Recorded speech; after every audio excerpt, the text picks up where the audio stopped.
SVEEP activity भी और अच्छे से रन होगा, वोटिंग भी हमारा इंक्रीज होगा और शांतिपूर्ण ढंग से और अच्छे ढंग से इलेक्शन संपन्न।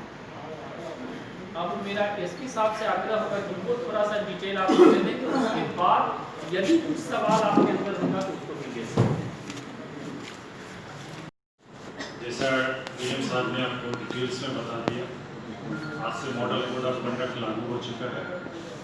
हम लोग एक माह से इस मोड में थे। हमारी जो तैयारी है वो लगभग कंप्लीट हो चुकी है। चुनाव आयोग के डायरेक्शन में जितने पदाधिकारियों का ट्रांसफ़र करना था वो 5 सितंबर को ही हम लोगों ने पूरा कर दिया। कोई भी अब पेंडिंग ट्रांसफ़र का या पेंडिंग नहीं है। चुनाव को देखते हुए आर्म्स वेरिफिकेशन की कार्रवाई बहुत तेज़ी से आर्म्स मजिस्ट्रेट और थाना के द्वारा किया जा रहा है। अभी तक लगभग 400 आर्म्स के वेरिफिकेशन हो चुका है। एंटी सोशल एलिमेंट्स पे कार्रवाई में बहुत सख्ती बरती जा रही है। अभी तक लगभग 100 लोगों के खिलाफ सीसीए का प्रपोजल तैयार करके भेजा जा चुका है। लगभग 3000 लोगों के खिलाफ प्रिवेंटिव एक्शन में 107 की कार्रवाई हो चुकी है। बूथों का सत्यापन आरओ और डीएसपी के माध्यम से कराया जा चुका है। जैसा डीएम सर ने बताया आपको कि सीपीएमएफ आएगी, अच्छी खासी तादाद में आएगी। 2015 के इलेक्शन में 72 कंपनी आई थी सीपीएमएफ की, तो हम लोग उम्मीद कर रहे हैं कि इससे 10% ज़्यादा फोर्स आएगा। उसके ठहरने की व्यवस्था डीएम साहब की तरफ से की जा रही है। हम लोग ज्वाइंट उसको मॉनिटर कर रहे हैं। हम लोगों का एक ही मोटिव है, इलेक्शन बिल्कुल शांतिपूर्ण, निष्पक्ष और सुरक्षित। निष्पक्ष और सुरक्षित मतदान हमारा जिम्मेदारी है।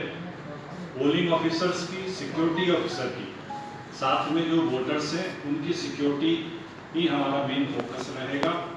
और हम मीडिया के माध्यम से सभी जमुई जिले की जनता को ये आश्वासन दिलाना चाहेंगे कि आप बेफिक्र होकर बिना किसी डर के अपने मन से वोटिंग करें और वोटिंग परसेंट को जितना ज़्यादा बढ़ाएंगे ये आपका अधिकार है। ये इससे लोकतंत्र की मजबूती होगी, सुरक्षा में कोई व्यवस्था चूक नहीं होगी। यही हमारा बात है। Thank you. प्लान बनाया है क्योंकि ये बातें पब्लिक में नहीं दी जा सकती है, ये गोपनीय चीज़ें हैं, लेकिन हम लोग उस पर कॉन्शियस हैं और कार्रवाई की जाए। बहुत बहुत धन्यवाद आप लोगों का।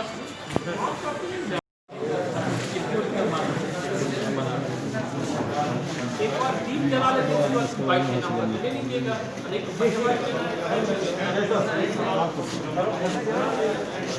मास्क दिए थे।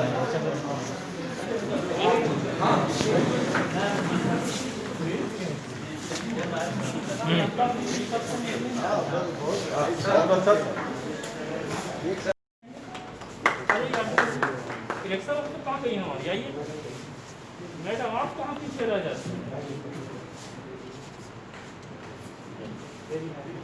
कपूर कपूर कपूर कपूर पर कपूर ये चीज़ ठीक नहीं कर रहे हैं। मुझे लगता है असली इसका चीज़ है ना जी। हाँ है तो, लेकिन जल्दी से नहीं चलता है वो।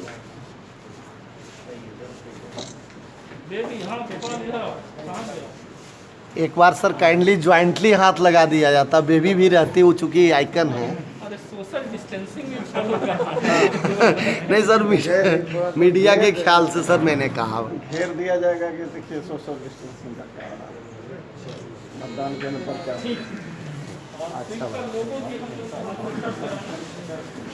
तो मोबाइल में यहाँ में जाएगा ना,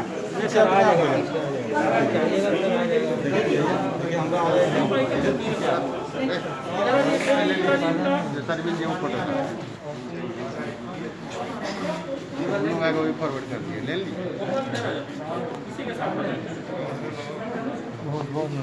राकेश जी हाथ आ फोटोग्राफ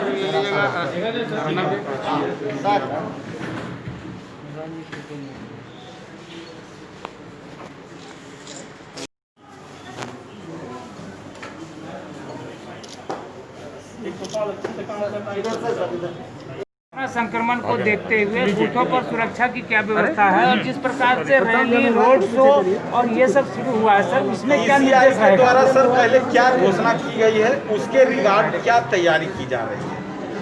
देखिए, अभी पूरा डिटेल से बातों को रखा गया, लेकिन फिर भी मैं आपके हित में एक बार फिर से रिपीट कर रहा हूँ। आज से इलेक्शन का हमारा घोषणा हो गया है, तो आज से आदर्श आचार संहिता लागू हो गई है। 1 अक्टूबर से नॉमिनेशंस स्टार्ट होंगे आफ्टर रिलीज ऑफ नोटिफिकेशन। तो 1 से हमारा नॉमिनेशन स्टार्ट होगा, लास्ट डे नॉमिनेशन 8 तारीख को होगा। आपने एक सवाल किया कि बूथों पे क्या इंतज़ाम होगा, तो हर एक बूथ पे इस बार हम लोग सोशल डिस्टेंसिंग को रिगरसली फॉलो कराएंगे। हर एक जगह पे हमारा हेल्प डेस्क होगा, हेल्प डेस्क में एएनएम और आशा रहेंगी, और हम लोग मास्क, सैनिटाइजर, ग्लव्स से लेकर हर एक इंतज़ाम हमारा रहेगा। और साथ ही साथ इलेक्शन डे जिस दिन आपका वोटिंग होगा उसके एक दिन अर्ली में भी सैनिटाइजेशन का होगा वर्क, और इलेक्शन के टाइम में भी सैनिटाइजेशन का कार्य होगा।